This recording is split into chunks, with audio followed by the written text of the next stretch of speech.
Msononeke, msikuwe na wasiwasi. As long as niko kule mbele, mjue mko na mwanaume ambaye haogopi. Wala ambao wao mnaenda mnaongea na Wetangula, enda ambia Wetangula kwamba natembea amepigana na majangili Rift Valley. Amepigana na majangili Isiolo. Amepigana na watu ambao wanabeba bomu. Asiniletee watoto kuja kunipiga mimi na mipini. Mwambie ya blood factor. Ambia yeye kumbavu. Sema Wetangula kumbavu.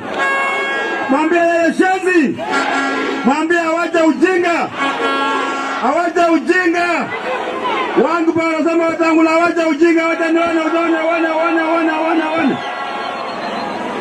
Yeye ni speaker wa National Assembly.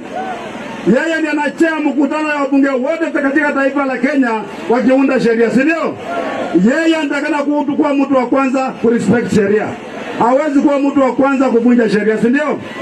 Na kama IEBC wako independent, ile tendo ambayo imefanyika leo kule Mkwea, lazima yule candidate wa Ford Kenya akuwe disqualified. Hapo ndio utajua kwa ukweli kwamba Kenya hii is governed by the rule of law, si ndio? Bandu wewe mambo lile bula